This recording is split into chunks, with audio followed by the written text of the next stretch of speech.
क्या ये जो मैनिपुलेशन का कॉन्सेप्ट है ये वाकई में एग्जिस्ट करता भी है या फिर सिर्फ व्यूज के चक्कर में ही वीडियोस बना बनाकर ऑडियंस को गुमराह किया जा रहा है। और यहाँ तक कि कहा तो ये भी जाता है कि अगर एक मैनिपुलेटर आपके पीछे लग जाए, आपके पीछे पड़ जाए, तो वो आपकी पूरी लाइफ डिस्ट्रॉय कर सकता है। जो लोग मैनिपुलेशन को गहराई से समझना चाहते हैं और मैनिपुलेटर्स की चालाकियों से निपटना भी चाहते हैं, वो इस वीडियो को पूरा देखें। दोस्तों, क्या आपने कभी ये बात नोटिस की है कि कुछ लोग तो काफी ज्यादा शातिर, काफी ज्यादा डार्क पर्सनैलिटी वाले लोग होते हैं। मतलब उनके झूठ को पकड़ पाना एक नॉर्मल इंसान के लिए तो बिल्कुल ही नामुमकिन होता है।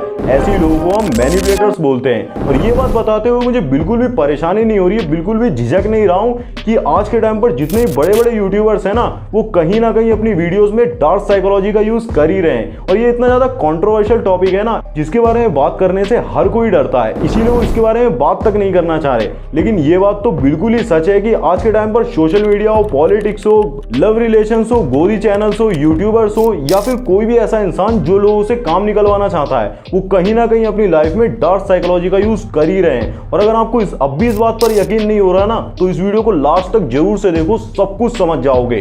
देखो, एक सिंपल सी चीज समझो कि अगर आप बहुत ही ज्यादा अच्छे इंसान हो, तो इसका मतलब ये बिल्कुल भी नहीं है कि सारी दुनिया आपके साथ अच्छी ही होगी। क्योंकि हिटलर जैसे बड़े बड़े साइकोपैथ्स, बड़ी बड़ी कंपनीज, पॉलिटिशियंस, सेल्समैन और यहां तक कि आपके आसपास के कई सारे लोग कई सालों से आपके ऊपर डार्क साइकोलॉजी का यूज करते हुए आ रहे हैं और आपका फायदा उठाते हुए आ रहे हैं। लेकिन वीडियो को स्टार्ट करने से पहले मैं आपको एक छोटा सा डिस्क्लेमर देना चाहूंगा कि डार्क साइकोलॉजी के बारे में आपको सिर्फ इसलिए नहीं सीखना है कि आप भी इसका यूज करके लोगों को मैनिपुलेट कर सको, नहीं, बल्कि आपको डार्क साइकोलॉजी को इसलिए सीखना है कि लोग आपको डार्क साइकोलॉजी का यूज करके मैनिपुलेट ना कर सके। वो आपको मैनिपुलेट कर रहे हैं उसे आप समझ सको। तो आज की इस वीडियो में मैं आपको how to analyse people book से chapter number 3 the dark side of manipulation, chapter number 4 the 7 strategies to reading body language और chapter number 5 dealing with the manipulators in your life. और जो हमारा 5th चैप्टर है ना, dealing with the manipulators in your life, ये video का सबसे important part होगा, इसलिए वीडियो को लास्ट तक जरूर देखना। और आखिर में हम पूरी बुक के कंक्लूजन के बारे में बात करेंगे कि आपको इस बुक से एक्चुअल में क्या सीखना चाहिए और अपनी रियल लाइफ में क्या उतारना चाहिए। इससे पिछली वीडियो में इस बुक के फर्स्ट पार्ट में मैंने आपको chapter number 1 13 laws of manipulation और chapter number 2 I think I am being manipulated के बारे में बता दिया था। अगर आपने अभी तक उस वीडियो को नहीं देखा है ना, तो वो भी इंपॉर्टेंट है, एक बार उसे भी जरूर से देख लेना। पहले फिलहाल इस वीडियो को देख लो। तो चलिए फिर वीडियो की शुरुआत करते हैं, बिना टाइम वेस्ट करे। आपका टाइम वेस्ट नहीं होना चाहिए, कान में हेडफोन वगैरह डाल लेना, ध्यान से सुनना, फोकस के साथ, आसानी से रिलेट कर पाओगे। बहुत ही ज्यादा ईजी लैंग्वेज में समझाऊंगा, ठीक है। फिर वीडियो की शुरुआत करते हैं। तो हमारा चैप्टर नंबर 3 है the dark side of manipulation. अब देखो, मैनिपुलेटर्स आपकी लाइफ में कई रूपों में आ सकते हैं। कोई आपका फ्रेंड हो सकता है, पेरेंट्स हो सकते हैं, या फिर कोई नेबर हो सकता है, आपका बॉस ही हो सकता है, या फिर कोई रिलेटिव हो सकता है। लेकिन ये सभी किसी ना किसी पर्सनैलिटी डिसऑर्डर से जरूर से ही पीड़ित होते हैं। मतलब ये ऐसे लोग होते हैं जिन्हें हम पूरी तरीके से पागल तो नहीं बोल सकते हैं, लेकिन इनके अंदर कुछ ऐसी प्रवृत्ति हमें देखने को मिलती है। मतलब अगर हम मोरालिटीज के बारे में बात करें ना, तो इनका माइंडसेट काफी ज्यादा डिफरेंट होता है। जो लोगों को प्रति एम्पैथी की भावना होती है ना, वो इनके अंदर बहुत ही ज्यादा कम होती है। ये ऐसे लोग होते हैं, मतलब ये अपनी पूरी जिंदगी की कमाई को कुछ ही क्षणों में, एक पल में, एक माचिस की तिल्ली से जलाकर राख कर सकते हैं, बिल्कुल धुआं धुआं कर सकते हैं। और ऐसे भी लोग होते हैं, मतलब अपने स्वार्थ के लिए, अपने फायदे के लिए, अपने अहंकार को हवा देने के लिए करोड़ों की संख्या में लोगों को चुटकियों में खत्म कर सकते हैं। सिर्फ ऑर्डर देते जाते हैं और लोग मरते चले जाते हैं। ये ऐसे लोग होते हैं, जैसे कि एग्जांपल ले सकते हैं हिटलर हो गया। अब जितने भी लोग पर्सनैलिटी डिसऑर्डर से पीड़ित होते हैं ना, इनके पास्ट में इनके पास एक स्ट्रॉन्ग हादसा जरूर से होता है, जिसके कारण इनके दिमाग को सदमा पहुंचा हुआ होता है, जिसको ये झेल नहीं पाते हैं, जिसकी वजह से इनकी जो मानसिक स्थिति होती है ना, वो थोड़ी खराब होने लगती है। अब मैं आपको कुछ पर्सनैलिटी डिसऑर्डर्स के टाइप्स के बारे में बताता हूं, जिनको आप आसानी से रिलेट कर पाओगे और पहचानने की कोशिश करना कि आपकी लाइफ में भी तो कोई ऐसा इंसान नहीं है जिसके अंदर ये ट्रेट्स मौजूद हैं। हमारा नंबर 1 पर्सनैलिटी डिसऑर्डर टाइप होता है the historic personality disorder type. ऐसे बिहेवियर वाले लोगों में ध्यान आकर्षित करने की और बहुत ही ज्यादा इमोशनल बातें करके सहारा लेने की प्रवृत्ति होती है। ये बहुत ही बड़े नाटकबाज होते हैं। जब भी ये कोई रिलेशन इस्टेब्लिश करते हैं ना, तो जो ये करवाना चाहते हैं सामने वाले से, जो ये पाना चाहते हैं, उसको पूरा करने के लिए बहुत ही ज्यादा मैनिपुलेटिव नेचर शो कर सकते हैं, मैनिपुलेशन का यूज कर सकते हैं। जैसे कि बात बात पर झूठ बोलना, समय समय पर रंग बदलना या फिर धोखा देना इनके नेचर का हिस्सा होता है। हमारा सेकंड पर्सनैलिटी डिसऑर्डर होता है the anti social personality type. ऐसे लोग लोग बहुत ही ज़्यादा चालाक होते हैं। ये जो सोसाइटी के रूल्स होते हैं ना, उन्हें बिल्कुल भी नहीं मानते हैं, जिससे कि एक नॉर्मल इंसान पूरी जिंदगी निभाता रहता है। जैसे कि चार लोग क्या कहेंगे, समाज क्या बोलेगा, या फिर जो पड़ोसी होता है वो सबसे बड़ा रिश्तेदार होता है, ऐसी बातों में बिल्कुल भी विश्वास नहीं करते हैं, उसे बिल्कुल भी रिस्पेक्ट नहीं देते हैं। और ये हमेशा ही अगर ये एक इंसान के पीछे पड़ जाते हैं ना, उसे मैनिपुलेट करने की कोशिश में लग जाते हैं, तो ये बिल्कुल ही उसे नंगा करके ही छोड़ते हैं, फिर वो चाहे इनके बिल्कुल ही करीब का ही क्यों ना हो। और ये पहचान के तौर पर काफी सारे असामाजिक बिहेवियर्स को भी शो करते हैं, जिसमें से कि होते हैं सपोर्ट ना करना, धोखा देना, लंबे समय तक ईमानदार ना होना, और जो लोग सामने वाले की पर्सनल बाउंड्रीज की रिस्पेक्ट नहीं करते हैं ना, वो लोग क्रिमिनल एक्टिविटीज का भी सहारा ले सकते हैं, और इसके लिए वो बिल्कुल भी पछताते भी नहीं हैं। मेडिकली ये लोग काफी ज्यादा स्वार्थी होते हैं। झूठ बोलना, धोखा देना, डराना धमकाना और यहाँ तक कि फिजिकल वायलेंस का सहारा लेना इनके बिहेवियर के पैटर्न्स का ही हिस्सा होता है, जिसे वो कभी भी दिखा सकते हैं। तो ऐसे लोगों से जरा सावधान रहें। हमारा तीसरा पर्सनैलिटी डिसऑर्डर टाइप होता है द बॉर्डरलाइन पर्सनैलिटी डिसऑर्डर। जब बात अपने self perception, morals and relationships की आती है, तो ये लोग काफी ज्यादा इंटेंस, वॉलेटाइल और अनस्टेबल हो सकते हैं। ऐसे लोगों में अपने इंपल्सेस को कंट्रोल करने की कैपेसिटी बहुत ही ज्यादा कम होती है, या फिर कह सकते हैं कि बिल्कुल ही नहीं होती है। पर इस तरीके के बिहेवियर वाले लोगों की अपनी कुछ पहचानें होती हैं, जैसे कि परित्याग का डर, अपनी स्वयं की छवि, समाज के रिश्तों के मामलों में काफी ज्यादा अस्थिर होना, क्रोध और अनकंडीशनल एक्टिविटीज करना, लेकिन तीव्र भावनाओं को प्रदर्शित करना शामिल है। और यही इंस्टेबिलिटी यानी कि अस्थिरता उन्हें मैनिपुलेशन का यूज करने के लिए मजबूर कर सकती है। अब आप वीडियो को थोड़ा सा पॉज करके या फिर ऐसे ही सोच सकते हैं कि आपकी लाइफ में तो कोई ऐसा इंसान नहीं है जो कि बहुत ही ज्यादा मैनिपुलेटिव नेचर शो करता हो, ऐसा नेचर शो करता हो जो ये 3 टाइप मैंने पर्सनैलिटी डिसऑर्डर बताया ना, आगे भी और बताऊंगा, पहले आप इसको जांच लें। तो अब हमारा 4th टाइप पर्सनैलिटी डिसऑर्डर होता है द नार्सिसिस्ट पर्सनैलिटी डिसऑर्डर। अब नार्सिसिस्ट पर्सनैलिटी डिसऑर्डर के बारे में मैंने आपको फर्स्ट पार्ट में काफी ज्यादा डिटेल में समझा दिया था। फिलहाल के लिए मैं आपको इतना बता देता हूँ कि ये काफी ज्यादा अहंकारी, चालाक और घमंडी टाइप इंसान होते हैं। मतलब इन्हें दूसरों की फीलिंग्स की बिल्कुल भी परवाह नहीं होती है, ये सिर्फ हमेशा ही अपने फायदे के लिए काम करते हैं। अगर आपकी लाइफ में कोई ऐसा इंसान आ जाता है ना, एक नार्सिसिस्ट पर्सनैलिटी डिसऑर्डर वाला इंसान आ जाता है जो कि काफी ज्यादा बेकार इंसान होता है, तो वो आपकी लाइफ को पूरी तरीके से बर्बाद कर सकता है और आपको मानसिक रूप से या फिर मेंटली कह सकते हैं, मेंटली गुलाम बना सकता है। अब हमारे 5th नंबर के पर्सनैलिटी डिसऑर्डर टाइप होते हैं साइकोपैथ्स। अब इसके बारे में मैंने आपको फर्स्ट पार्ट में ही बता दिया था और इस वीडियो में काफी ज्यादा डिटेल में समझाया हुआ है। आप चाहें तो उस वीडियो को भी चेक कर सकते हैं, उसका लिंक भी मैं आपको आई बटन में और डिस्क्रिप्शन में दे दूंगा, एक बार जरूर से देख लेना। तो अब अगर आपकी लाइफ में कोई ऐसा इंसान है जो कि आपके बहुत ही ज्यादा करीबी है, जानने वाला है, वो आपके ऊपर इन डार्क साइकोलॉजी ट्रिक्स का यूज कर रहा है और आपका फायदा उठा रहा है, तो आपको उनके अंदर ये रेड फ्लैग्स जरूर से नोटिस करने हैं। ये कुछ ऐसे रेड फ्लैग्स हैं जो कि आपको एक मैनिपुलेटर्स के अंदर जरूर से ही नोटिस करने होते हैं, तभी आप उसे एक मैनिपुलेटर बोल सकते हो। तो ध्यान से सुनो। इफ यू फील आइसोलेटेड, अगर आप अलग थलग महसूस करते हैं ना, तो इस चीज को सुनिए। एक दिन अचानक से आप ऐसा महसूस करते हैं कि आपके जितने भी दोस्त हैं ना, वो सभी आपसे दूर हो चुके हैं, आप बहुत ही ज्यादा अकेला महसूस कर रहे हैं और आपकी लाइफ में सिर्फ एक ही दोस्त आपका बचा है जिसके पास आप जा सकते हैं अपनी किसी भी प्रॉब्लम का सॉल्यूशन के लिए, और ये वही दोस्त है जिसने शायद आपके बाकी दोस्तों को आपसे अलग किया है, तो वो एक मैनिपुलेटर है। सेकंड रेड फ्लैग होता है you change your behaviour for them. आखिरी बार कब आपने कुछ ऐसा किया था जिसकी वजह से आपको अपने रोमांटिक रिलेशनशिप में काफी ज्यादा खुशी मिली थी, जो सिर्फ आपके लिए ही था, और वो भी बिना इस बात की चिंता करे कि सामने वाला पार्टनर उस चीज पे कैसे रिएक्ट करेगा। अगर आपके ऊपर अपने बिहेवियर को चेंज करने के लिए प्रेशर डाला जा रहा है ना, सामने वाला ये बोल रहा है कि आपको ये नहीं करना चाहिए, ये करना चाहिए, या अपनी चॉइस दे रहा है, जबरदस्ती चॉइस को थोप रहा है, तो समझ लीजिए कि आपके ऊपर मैनिपुलेशन ट्रिक्स का यूज किया जा रहा है। जब आप किसी और की इच्छा को पूरा करने के लिए अपने डिसीजंस को बदलना शुरू कर देते हैं ना, तो समझ लीजिए कि उस पॉइंट पे आपको मैनिपुलेट किया जा रहा है, आपके माइंड को कंट्रोल किया जा रहा है। थर्ड रेड फ्लैग होता है non verbal cues to control. मान लो कि आप एक मैनिपुलेटर के साथ पिज्जा खाने जाना चाहते हो, एक जगह है वहां पर जाना चाहते हो, लेकिन वो जगह मैनिपुलेटर को बिल्कुल भी पसंद नहीं है। तो जब भी आप उससे पूछोगे ना कि क्या तुम मेरे साथ वहां पर चल सकते हो, तो वो जो हाँ बोलेगा ना, वो भी नाटकीय टोन में बोलेगा, मतलब एक नाटक टाइप का करेगा। उसके हाँ में भी ना होगी, तो आपको सीधा सा ये समझ लेना चाहिए कि वो उस जगह पर नहीं जाना चाहता है, तब भी वो जानबूझकर आपको हाँ बोल रहा है, नाटक सा करेगा, आप समझ जाओगे। तो ऐसे लोग भी मैनिपुलेटर्स ही होते हैं। देखो, सारे माइंड कंट्रोल खराब नहीं होते हैं, लेकिन अगर एक बार मैनिपुलेटर के हाथ में आपके माइंड का पूरी तरीके से कंट्रोल आ जाए ना, तो बहुत ही ज्यादा आपके लिए खराब हो सकता है और हानिकारक भी हो सकता है। लेकिन आपका अपने मन पर कंट्रोल होना, अपने माइंड पर कंट्रोल होना काफी ज्यादा फायदेमंद होता है। लेकिन रियलिटी में जो मन नियंत्रण की टेक्निक्स होती है ना, इनके काफी सारे पार्ट्स होते हैं, जैसे कि meditation, visualization, the mirroring technique, hypnosis. अगर आप एक बार इन माइंड कंट्रोल की टेक्निक्स को सही तरीके से यूज करना सीख जाते हो ना, तो ये आपकी लाइफ को काफी ज्यादा बेहतर बना सकती है और इससे आपको काफी ज्यादा फायदा मिलेगा। ये आपको ये सिखाती है कि जब आपका बुरा वक्त चल रहा होता है ना, आपके इमोशंस आपके दिमाग पर हावी होना शुरू हो जाते हैं, आपके दिमाग की नस फटने को होती है। एकदम से ही अपने इमोशंस के हावी होने पर फैसला कोई भी नहीं लेना है, थोड़ी देर तक जरूर से ही वेट करना है, 12 घंटे तक, फिर उसके बाद ही कोई फैसला करना है। तो दोस्तों, यहाँ तक तो मैंने आपको मैनिपुलेशन की डार्क साइड के बारे में बता दिया था। उम्मीद है आपको समझ में आया होगा। अब आगे हम इस वीडियो में 7 स्ट्रेटजीज के बारे में जानेंगे, जिसकी हेल्प से आप किसी की बॉडी लैंग्वेज को रीड कर सकते हो और बॉडी लैंग्वेज से ही समझ सकते हो कि सामने वाला इंसान मैनिपुलेटर है या फिर नहीं। तो हमारा चैप्टर नंबर 4 है the 7 strategies to reading body language.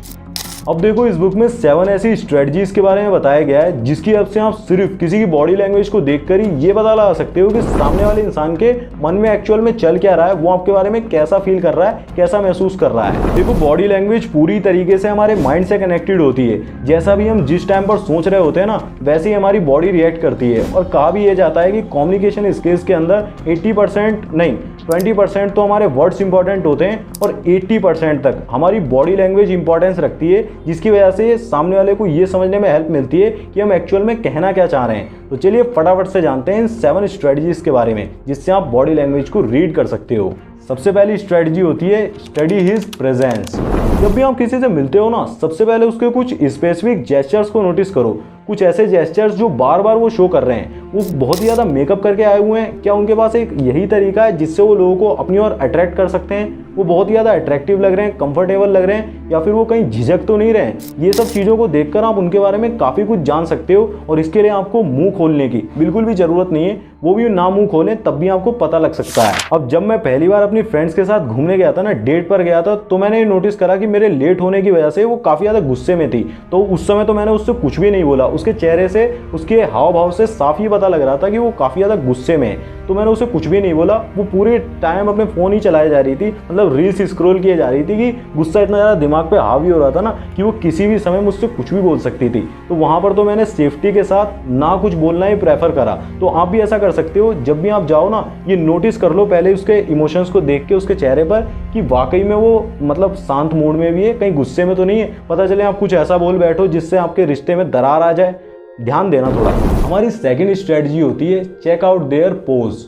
Naturally अगर हम किसी को पसंद करते हैं ना और उसके साथ काफ़ी ज़्यादा कंफर्टेबल फील कर रहे होते हैं, तो हमारे जो पैर होते हैं ना, उसका डायरेक्शन उन्हीं की तरफ होता है। आपको भी ये नोटिस करना है कि आपसे बात करते समय उनके पैरों का डायरेक्शन किस तरफ है। अगर उनके पैरों का डायरेक्शन आप ही की तरफ है ना, तो ये बात बिल्कुल ही क्लियर साइन है कि वो आप में इंटरेस्टेड भी हैं और आपके साथ काफ़ी ज़्यादा कंफर्टेबल फील कर रहे हैं। लेकिन अगर वो बीच बीच में अपनी पीठ के पीछे से दूसरे हाथ पे स्क्रैच करते हैं या फिर अपनी पॉकेट पे स्क्रैच करते हैं, तो इसका मतलब सीधा सा ये है कि वो आप में उतना ज़्यादा इंटरेस्टेड नहीं है जितना कि आप उन्हें पसंद कर रहे हो। वो बस आपके साथ आ गए हैं, उतना ज़्यादा प्यार नहीं करते। हमारी थर्ड स्ट्रेटजी होती है लुक एट देयर फेस। देखो, हमारी बॉडी के जितने ही फिजिकल पार्ट्स होते हैं ना, उनमें से किसी से भी इतना ज़्यादा हमारे इमोशंस को व्यक्त नहीं किया जाता जितना कि आप किसी इंसान के फेस को देखकर ही अंदाज़ा लगा सकते हो कि वो आपके साथ कैसा फील कर रहा है, अच्छा फील कर रहा है, बुरा फील कर रहा है, कंफर्टेबल है भी या फिर नहीं है। मेरे साथ पता है क्या हुआ था, जब मैं पहली बार गया था ना, तो मैं हर चीज़ में बहुत ही ज़्यादा कंफ्यूज हो रहा था। मतलब मुझे टिकट लेने में, मतलब हर चीज़ में बहुत ही ज़्यादा टाइम लग रहा था। तो इससे मुझे उसके चेहरे पर साफ दिख रहा था कि वो मेरे साथ अनकंफर्टेबल सी होए जा रही है, मतलब गर्मी भी लग रही है, इरिटेट भी हो रही है। तो यहाँ तक भी मेरा कुछ बोलना ठीक नहीं था। बाद में सिचुएशन अपने आप ही अच्छी हो गई क्योंकि जगह इतनी बढ़िया अच्छी थी, लेकिन पहले तक वहाँ तक मेरा बोलना ठीक नहीं था। और ये सारी बातें मैं हवा में नहीं बोल रहा हूँ, ये सब एक्चुअल में मेरे साथ हुआ है, मैंने अप्लाई करके देखा है और गारंटी के साथ कह रहा हूँ कि अगर आप ये बॉडी लैंग्वेज को एक बार रीड करना सीख गए ना, आपका काम जो है ना वो बहुत ही ज़्यादा आसान हो जाएगा। हमारी स्ट्रेटजी नंबर 4 होती है pay attention to their eyes. देखो, जब भी कोई इंसान आपसे झूठ बोल रहा होता है ना, तो वो आपके साथ आई कांटेक्ट करने में बिल्कुल भी कंफर्टेबल नहीं होता है, वो बहुत ही ज़्यादा अनकंफर्टेबल कंफर्टेबल महसूस करेगा। अगर आप 3 सेकंड से ज़्यादा उससे आई कॉन्टैक्ट करोगे ना तो वो अचानक से ही इधर उधर देखना शुरू कर देगा, अचानक से ही कुछ अलग ही बात बोलेगा, बात को घुमाने की कोशिश करेगा। लेकिन यहाँ पर भी एक्सेप्शनल केस हो सकते हैं। कुछ लोग ऐसे भी होते हैं जो काफ़ी ज़्यादा एक्सपर्ट होते हैं, वो झूठ बोलते हुए भी आपसे आंखें मिलाकर रख सकते हैं। ऐसे लोगों को ये मैनिपुलेटर कहते हैं। ऐसे लोगों को पहचान पाना थोड़ा मुश्किल होता है, लेकिन अगर आप बार बार ये चीज़ नोटिस करोगे तो पहचान सकते हो। हमारी 5th स्ट्रेटजी होती है बाय एनालाइजिंग द वॉइस। अगर उनकी आवाज़ काफ़ी ज़्यादा शांत, सुखद और आरामदायक है ना तो आपको भी सुनने में अच्छा लगेगा। आपको सिर्फ उनसे बात करने से ये पता लग सकता है कि सामने वाला इंसान आपके साथ कैसा महसूस कर रहा है, कैसा फील कर रहा है। जब मैं उसके साथ था ना तो उसकी आवाज़ में एक अलग सी शांति थी। वो बिल्कुल ही आराम से धीरे धीरे ही मुझसे हर बात का जवाब दे रही थी और अच्छे से ही बात कर रही थी, बिल्कुल धीमी आवाज़ में। और एक चीज़ और क्लियर कर देता हूँ कि जो इंसान आपको जितना ज़्यादा पसंद करेगा ना, जितना ज़्यादा आपके साथ कंफर्टेबल फील करेगा, वो उतना ही ज़्यादा आपसे धीमी आवाज़ में और बिल्कुल शांति के साथ, जैसे कि ठहराव आवाज़ में, उस तरीके से बात करेगा। अगर कोई चिल्ला कर टेढ़े टेढ़े जवाब दे रहा है तो इसका मतलब समझ लो दोस्त। हमारी स्ट्रेटजी नंबर 6 है लुक एट देयर पोस्चर। अगर कोई इंसान बिल्कुल ही सीधा हाई पोस्चर के साथ आपसे मिलता है, हैंडशेक करता है तो बिल्कुल ही सीधे करता है और उसके आते ही आपके अंदर एनर्जी सी आने लगती है, तो ये समझ लो कि सामने वाला इंसान बहुत ही ज़्यादा कॉन्फिडेंट है।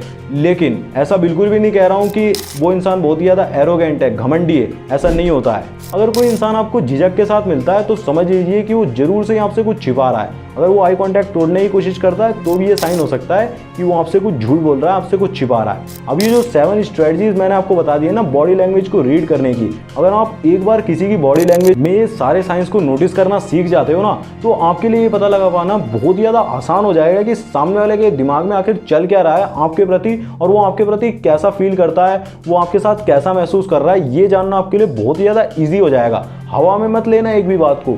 बहुत ही ज़्यादा कॉन्फिडेंस के साथ मैं बोल सकता हूँ कि अगर आप इन बॉडी लैंग्वेज साइंस को नोटिस करना सीख गए तो आपके लिए काफ़ी ज़्यादा काम आसान हो जाएगा। अब मैं आपको इस बुक से हाउ टू एनालाइज पीपल, इससे कुछ इंपॉर्टेंट पॉइंट्स के बारे में बताऊंगा जो आपको एक मैनिपुलेटर से बचाने में हेल्प करेंगी। ध्यान से सुनना, ये भी काफ़ी ज़्यादा इंपॉर्टेंट है। देखो, सबसे पहली इंपॉर्टेंट बात ये है कि आप अपने करीबी दोस्तों और संपर्कों को बनाए रखो जिस पर आपको दिल खोलकर भरोसा है, मतलब जहाँ पर धोखे की उम्मीद बिल्कुल ही ना के बराबर होती है। यही वो लोग होते हैं जो कि आपको मैनिपुलेटर से बचने में हेल्प करेंगे, और अगर उन्हें कुछ गलत दिखता है ना तो उसके लिए भी वो आपको सचेत करेंगे। लेकिन आपकी लाइफ में कुछ ऐसे दोस्त भी होते हैं जो कि बहुत ही ज़्यादा लालची, कपटी और चालाक दोस्त होते हैं जो सिर्फ अपने फायदे के लिए आपको यूज करते रहते हैं और सिर्फ अपना फायदा निकलवाना चाहते हैं। आपकी फीलिंग्स की उन्हें बिल्कुल भी कदर नहीं होती है। ऐसे लोगों से सावधान रहो। और दूसरा इंपॉर्टेंट काम जो आपको जरूर से करना है वो ये है कि अपने परिवार के साथ हर चीज़ को शेयर करो, ताकि उन्हें रियल में ये पता होना चाहिए कि आपकी लाइफ में चल क्या रहा है, आपके साथ क्या क्या घटित हो रहा है। अगर कोई मैनिपुलेटर आपके पीछे पड़ा हुआ है ना तो वो भी उनके साथ जरूर से डिस्कस करो, वरना बाद में उनके पास हाथ मलने के अलावा और कोई चारा नहीं होगा। आपके साथ हादसा हो चुका होगा। ठीक है, अपने परिवार के साथ सब कुछ डिस्कस करो। अगर नहीं कर सकते हो तो किसी ऐसे इंसान को सब कुछ जरूर से बता के चलो जो कि आपके फैमिली से लिंक्ड हो, मतलब जो बड़ा हो, आपकी उम्र से काफ़ी ज़्यादा बड़ा हो। और तीसरा इंपॉर्टेंट काम ये है जो आपको जरूर से करना है, आप मैनिपुलेटर्स को बर्दाश्त तो बिल्कुल भी मत करो। जो भी आपको सही लगता है ना आप सीधा ही उसके मुंह पर बोलो। मान लो कि कोई ऐसा इंसान है जो कि आपसे उम्र में काफ़ी ज़्यादा बड़ा है और वो आपसे कोई ऐसा काम करवाना चाह रहा है जो करना आपको बिल्कुल भी पसंद नहीं है और अंदर से भी आपकी इच्छा नहीं हो रही है। मान लो आप कोई लड़की हो, कोई इंसान आपको गलत तरीके से छूता है, वो उम्र में आपसे काफ़ी ज़्यादा बड़ा है या फिर आपके साथ ज़बरदस्ती करने की कोशिश करता है, तो आपको कभी भी ऐसे इंसान को बर्दाश्त बिल्कुल भी नहीं करना है, सहना बिल्कुल भी नहीं है। जो भी आपके पेरेंट्स हैं, टीचर्स हैं या फिर कोई भी इंसान वहाँ पर बड़ा मौजूद हो जिससे आप ये सब डिस्कस कर सकते हो, उसके साथ ये सब डिस्कस जरूर से ही करो। लेकिन ऐसे इंसान को भी मत बता बैठना जो कि समाज में आपकी वैल्यू डाउन करे, जो कि लोगों में फैलाकर आपकी और भी ज़्यादा बुराई करे। ध्यान से। और चौथा काम आपको जरूर से करना है, अगर कोई एक ऐसा इंसान है जो कि आपसे कोई चीज़ करवाना चाहता है, उसकी कोई इच्छा है जो कि वो चाहता है कि आप उसे पूरा करो, तो आप उसे इग्नोर करके उसकी पसंद पर ही सवाल उठाकर आप उसके चेहरे के हाव भाव को बदलता हुआ देख सकते हो। आप देख सकते हो कि कैसे जब आप उसे मना कर दोगे तो कैसे एकदम से उसका रिएक्शन चेंज हो जाएगा। और एक चीज़ हमेशा याद रखो, कभी भी मैनिपुलेटर्स को सुधारने की या फिर सही करने की कोशिश तो बिल्कुल भी नहीं करनी है, क्योंकि ये एक ऐसी चीज़ है जिसमें आप हमेशा ही नाकामयाबी होने वाले हो, फेल ही होने वाले हो। फिर वो आपको अपने ऊपर डाउट करने पर मजबूर कर देंगे और आपके विवेक के साथ खिलवाड़ करेंगे। तो आप देखोगे आप जबरदस्ती खुद को उनके द्वारा एक्सेप्ट करवाने में लगे हुए हो, आप चाहते हो कि वो आपको सही समझना शुरू कर दे, ये आपकी इच्छा बन चुकी होगी और इसे ही हम मैनिपुलेशन कहते हैं। आप हमेशा ऐसे ही लोगों की तलाश में रहो जो कि आपको बहुत ही ज़्यादा ईजी महसूस कराएं, आपको प्यार करें, ना कि ऐसे लोग जो कि आप पे धोस जमाने की कोशिश करें, ज़बरदस्ती आपसे कोई काम निकलवाना चाहें। जब भी आप ये देखते हो ना कि आप लोगों से परमिशन मांग रहे हो, हर काम को करने के लिए आपको परमिशन चाहिए, समझ लो कि आपको मैनिपुलेट किया जा रहा है। इसीलिए कभी भी आप एक ऐसे इंसान के लिए अपनी नैतिकता से समझौता ना करें जो कि सिर्फ अपना लाभ उठाना चाहता है, आपसे अपना काम निकलवाना चाहता है। देखो सिंपल सा ये गेम समझो, जब भी कोई इंसान जबरदस्ती कोई चीज़ आपसे मनवाना चाह रहा होता ना, कोई बात आप नहीं मानना चाह रहे हो और वो फोर्स कर रहा है, तो इसका मतलब ये है कि वो आपके माइंड को कंट्रोल करना चाह रहा है। वो चाहता है कि आप उसके मुताबिक वर्क करना शुरू कर दो। तो आपको भी इस चीज़ का ध्यान रखना चाहिए कि जब भी कोई इंसान आपको मना कर रहा है किसी चीज़ को करने के लिए, तो आपको भी उसे फोर्स बिल्कुल भी नहीं करना है, उस पर प्रेशर नहीं डालना है, वरना सामने वाले इंसान के अंदर आपके प्रति प्रेम की जगह नफरत और ईर्ष्या ही भर जाएगी। उसके मन में आपके प्रति बहुत ही ज़्यादा वो होता है ना, टेंशन सी पैदा होने लगेगी कि ये इंसान थोड़ा वैसा है, मतलब कंट्रोल करना चाह रहा है, मैनिपुलेटर टाइप है। और एक अमेजिंग फैक्ट ये भी है कि जब आप सिर्फ किसी की हैंडराइटिंग के बेस पर ही उसके व्यक्तित्व का आकलन करने की कोशिश करते हो ना, तो जो बड़े व्यक्तित्व वाले लोग होते हैं ना, महान व्यक्तित्व वाले लोग होते हैं, वो बड़े अक्षरों में लिखना पसंद करते हैं। और वहीं जो शर्मीले और थोड़े अनकंफर्टेबल टाइप लोग होते हैं ना, वो छोटे अक्षरों में लिखना पसंद करते हैं। और मीडियम अक्षरों में वही लोग लिखते हैं जिनकी सोचने समझने की शक्ति काफ़ी ज़्यादा मजबूत होती है। उनकी जो पावर होती है ना, फोकस करने की पावर, कंसंट्रेशन पावर, वो बहुत ही ज़्यादा हाई होती है। अब मैं तो मीडियम शब्दों में ही लिखता हूँ, मीडियम अक्षरों में ही लिखता हूँ। आपकी राइटिंग का साइज़ क्या है वो मुझे कमेंट करके आप जरूर से ही बताएं। अब जो इस वीडियो में आगे मैं आपको बातें बताने वाला हूँ ना, इंपॉर्टेंट चैप्टर के बारे में बताने वाला हूँ, ये वीडियो का सबसे इंपॉर्टेंट पार्ट है। इसीलिए ध्यान से पूरे फोकस के साथ सारी बातों को सुनना और अपने लाइफ से, रियल लाइफ से रिलेट करने की कोशिश भी करना, क्योंकि चैप्टर नंबर 5 में ये समझाया गया है कि आप अपनी रियल लाइफ में मैनिपुलेटर से डील कैसे करोगे। यही हमारा इंपॉर्टेंट टॉपिक है। पूरी बुक का जो सबसे इंपॉर्टेंट चैप्टर है यही है, तो ध्यान से सुनना। तो हमारा चैप्टर नंबर 5 है dealing with the manipulators in your life. देखो नार्सिसिस्ट, साइकोपैथ्स, मैनिपुलेटर्स या फिर बहुत ही ज़्यादा इमोशनल बिहेवियर शो करके आपको मैनिपुलेट करने वाले लोग हर जगह हैं। लेकिन अब वक्त आ गया है कि आप उनके द्वारा किए जा रहे मैनिपुलेशन को रोक दें। जो मैनिपुलेशन टेक्निक्स आपके ऊपर यूज़ कर रहे हैं ना, अब उन्हें गुड बाय कहने का टाइम आ गया है। देखो आपकी लाइफ में कोई भी इंसान हो, आपका फ्रेंड हो, कलीग हो, नेबर हो या फिर आपका बॉस ही क्यों ना हो, आपके पेरेंट्स ही क्यों ना हो, किसी भी इंसान को आपकी इनसिक्योरिटीज़ के साथ छेड़छाड़ करने का अधिकार बिल्कुल भी नहीं है। और यदि वो ऐसा करते हैं ना, तो वो एक मैनिपुलेटर हैं। कोई भी इंसान कभी भी आपको अपने बारे में बुरा महसूस नहीं करा सकता है और ना ही आपको कुछ ऐसा करने के लिए मजबूर कर सकता है जो कि आप रियल में नहीं करना चाहते हो। आपके साथ ज़बरदस्ती बिल्कुल भी नहीं कर सकता है, ये आपका अधिकार है। Be respected, expressed opinion, expressed desires, establish priorities, say no without guilt, get what you paid for, take action to protect yourself against any form of moral, emotional and physical harm, do what is aligned with your happiness। ये सभी आपके अधिकार हैं जो कि आपको कभी भी नहीं बोलने हैं। अब मैं आपको बताता हूँ कि अपनी लाइफ में मैनिपुलेटर्स को मैनेज करने के लिए उठाए जाने वाले कदम में से कौन कौन से हैं, मतलब कौन से कदम ऐसे होते हैं जो आपको मैनिपुलेटर्स से बचने के लिए, उनसे निपटने के लिए उठाने ही चाहिए। To stay away from them, to start defending yourself against bullying. हमेशा उनसे दूर रहें और अगर वो आपको परेशान करते हैं ना, तो उनके खिलाफ कोई ना कोई एक्शन जरूर से लें। Do not let them pressure on you, उनको अपने ऊपर किसी भी तरीके का दबाव बनाने से रोको। लर्न हाउ टू से नो, अगर वो आपसे किसी भी चीज को लेकर हाँ कहलवाना चाहते हैं ना, तो आपको ना कहना आना चाहिए। ये बहुत ही ज्यादा इंपॉर्टेंट स्किल है, इसको आपको जरूर से सीखना है। Two point out the consequences, do not expect anything from them, आपको उनको बताना चाहिए कि उनके बिहेवियर के, जो वो आपके साथ बुरा कर रहे हैं ना, उसके क्या क्या परिणाम हो सकते हैं और आपको उनसे उम्मीद तो बिल्कुल भी नहीं रखनी चाहिए। To defuse and to exit, आपको उनसे दूर चले जाना चाहिए। अगर आप उनके पास ज़्यादा रहेंगे ना, तो ये आपकी मेंटल हेल्थ के लिए बिल्कुल भी अच्छा नहीं होगा। To accept your own skills, आपको खुद पर विश्वास होना चाहिए और अपनी स्किल्स पर भरोसा होना चाहिए कि आप उनके बेस पर ही सक्सेस को हासिल कर सकते हो।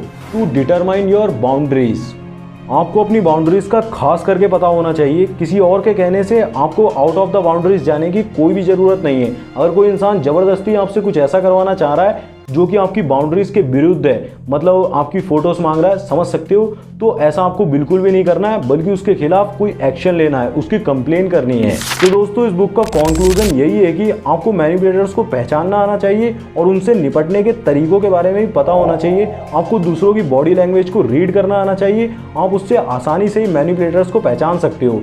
जिन 13 लॉस के बारे में मैंने आपको फर्स्ट पार्ट में बताया था ना, इस वीडियो में बताया था, उसकी हेल्प से आप आसानी से ही किसी मैनिपुलेटर को पहचान सकते हो। अगर कोई मैनिपुलेटर आपका दोस्त है या फिर रिलेटिव है तो उसको देख कर अगर आप पता लगा सकते हो कि वो वाकई में मैनिपुलेटर है भी या फिर नहीं है। और अगर आपकी लाइफ में एक्चुअल में कोई मैनिपुलेटर है जिसको आप समझ चुके हो, तो उसके साथ आपको क्या करना है वो मैंने 5th चैप्टर में बहुत ही डिटेल में समझा दिया है। एक बार दोबारा से ही देखो और समझने की कोशिश करो और अपनी रियल लाइफ में अप्लाई भी करो। और अगर अब भी आपका कोई सवाल है ना, तो आप मुझे कमेंट में जरूर से ही पूछ सकते हो। और अगर अभी तक आपने फर्स्ट पार्ट को नहीं देखा है ना, इस बुक के फर्स्ट पार्ट को, तो स्क्रीन पर एक वीडियो आ रहा होगा, उस पर क्लिक करके जरूर से देखो, वो आपके लिए काफ़ी ज़्यादा हेल्पफुल होगा।